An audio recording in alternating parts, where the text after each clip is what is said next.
Fala galera, começando aqui mais um vídeo. Em primeiro lugar eu queria dizer o seguinte, que essa série de vídeos eu comecei a fazer para ajudar uns amigos meus. Salve aí pra Vitão e pra Thiago Gerson. Comecei a fazer pra eles, mas assim, eu tô postando no meu canal, tá aberto aí, quem quiser ver pode ver. Tem um pessoal acompanhando assim, não é muita gente, mas tem uma galera acompanhando, então em primeiro lugar, o que eu queria pedir para vocês era feedback. Queria que vocês, sei lá, nos comentários dissessem o que é que vocês acham que eu estou errando, o que é que eu posso melhorar, o que é que se tem algum ponto negativo na minha abordagem, porque aí a gente vai melhorando e vai deixando isso de uma forma mais legal para quem está assistindo, certo? E assim, no vídeo de hoje eu finalmente vou falar alguma coisa de REST em si. Até agora a gente estava falando da camada de persistência, que é muito importante. Eu não queria pular logo para a parte de REST em si, principalmente essa parte de URL, porque não, assim, seria muito pontual, entendeu? Então eu não queria mostrar como fazer o REST, eu queria mostrar como fazer uma API. Seria, no caso, começar a persistência. Tem uma parte que a gente não falou ainda de negócio, que está faltando, que eu quero fazer também, mas eu vou fazer no futuro. Mas agora eu já queria mostrar a parte de URL, certo? Assim, eu não vou me prender aqui à teoria de REST. Tem muito material na internet. Por exemplo, coisas de você pensar que sua API tem que ser stateless, não pensar em guardar coisa em seção e utilizar isso à medida que for, fazer as requisições à medida que for necessário e guardar no cliente.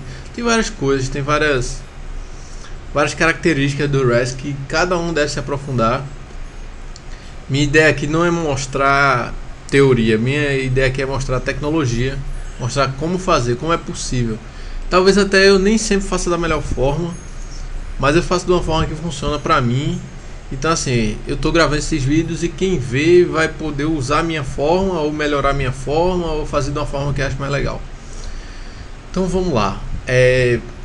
A ideia desse vídeo agora é apresentar o Slim Framework, certo? Como nos vídeos anteriores a gente já... Espera aí que ele está aberto aqui, o projeto errado. Aqui. Como nos vídeos anteriores a gente já mostrou como configurar os pacotes no Compose, você pode ver que o Slim Framework já está incluído aqui, certo? Ele diz aqui versão 2.6 ou maior, certo? Ou seja, ele já vai estar disponível no nosso autoload. Se a gente chamar as classes do Slim Framework, ela já vai estar lá. E é o que a gente vai fazer agora. Nosso index, nos últimos exemplos, nos últimos vídeos, a única coisa que eu tenho feito é dado F5 e ele vai inserindo o usuário, inserindo pedido. E a partir desse vídeo a gente vai parar de fazer isso. A gente vai começar a usar os verbos do HTTP, certo? Que é o que o REST faz. Mas como assim? O HTTP ele tem vários verbos, certo? É um protocolo, é o protocolo mais utilizado na internet. Só que quando a gente está fazendo APIs REST, a gente utiliza principalmente 4, que são o GET,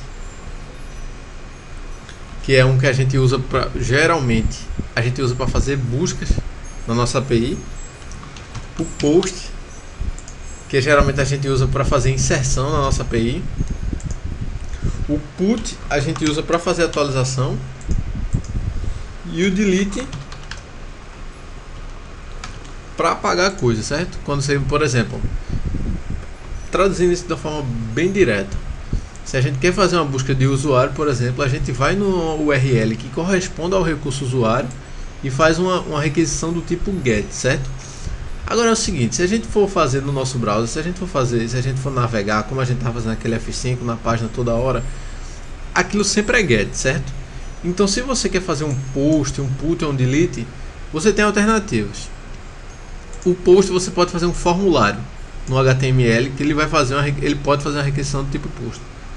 Put e delete, apesar de não ser uma coisa assim tão utilizada para quem não tem muita experiência com REST, por exemplo, se você está usando jQuery ou se você está usando o Angular, qualquer framework front-end, eles têm suporte ao HTTP em si, então eles fazem esse tipo de requisição, certo? No nosso exemplo aqui, quando for oportuno, a gente vai utilizar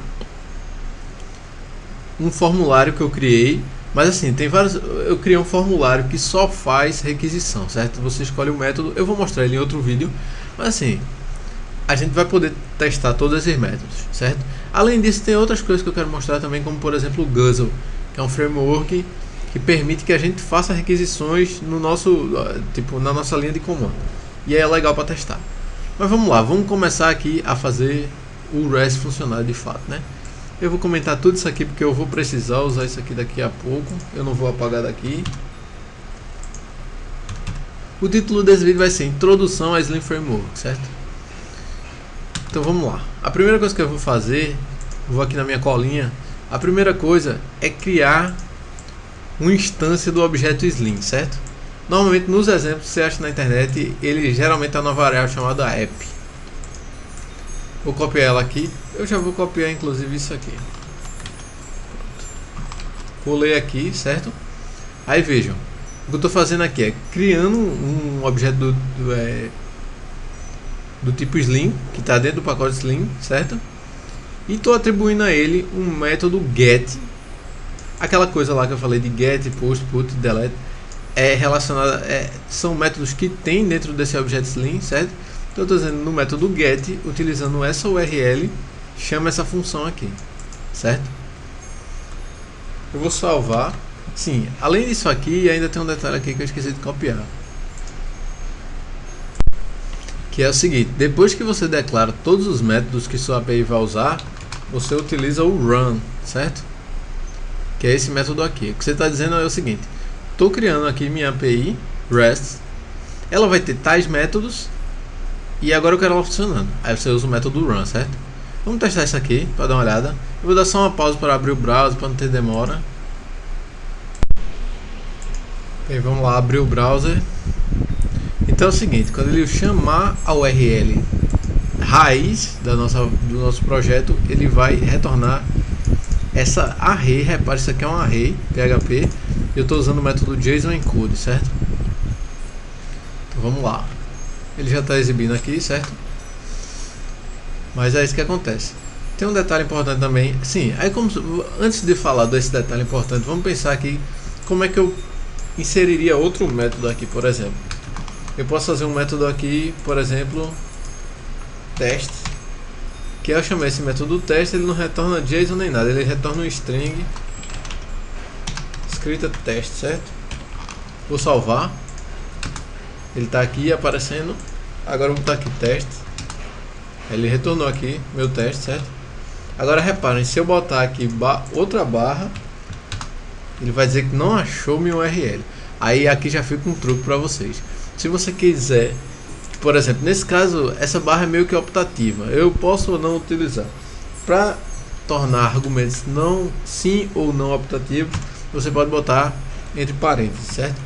Quando eu digo isso, eu estou dizendo com barra ou sem barra, execute isso aqui. Pronto, executou. Outra coisa interessante da gente fazer com Slim é passar argumentos, certo? Que funciona da seguinte maneira. Por exemplo, se eu quiser passar um string, pronto. Se eu quiser passar um string chamada teste, certo? Uma variável chamada teste, então eu declaro aqui na declaração do método, na URL, eu estou dizendo teste é o nome da minha URL e ela tem opcionalmente uma barra, certo? E opcionalmente ainda uma variável teste, certo? Ou seja, ele pode passar só até a barra ou ele pode passar a barra teste, certo? E aí eu vou dizer aqui que teste recebe nada caso eu não passe nada, certo? Mas caso eu passe, vou concatenar aqui com ponto, 2 pontos aqui só para ficar legal na tela, para não ficar tudo colado. Front teste.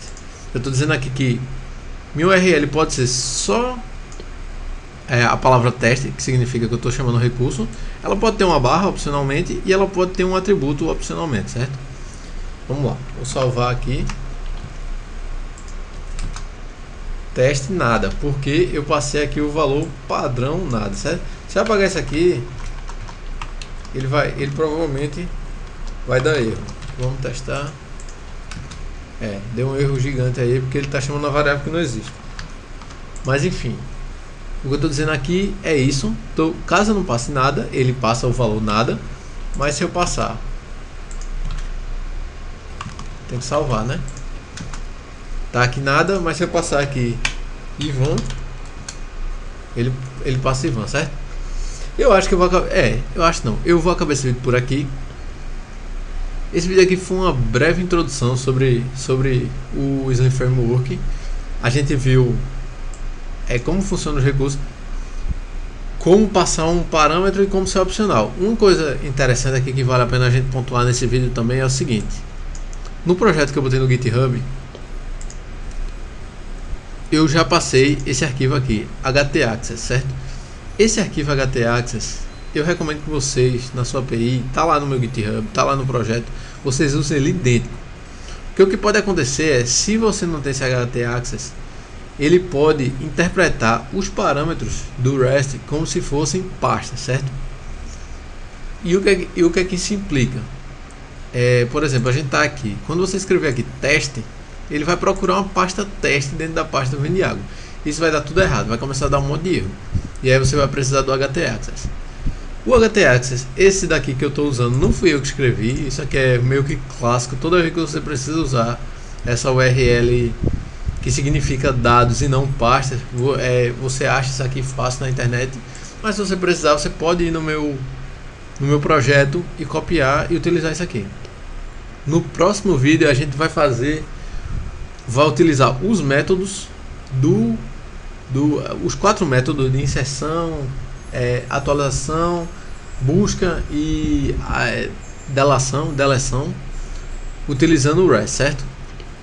Com o usuário. A gente já vai usar os métodos do da usuário linkando com nossas URLs, para que isso fique mais significativo. Nesse vídeo eu vou parar por aqui porque eu não quero que o vídeo fique muito longo. Obrigado, até mais.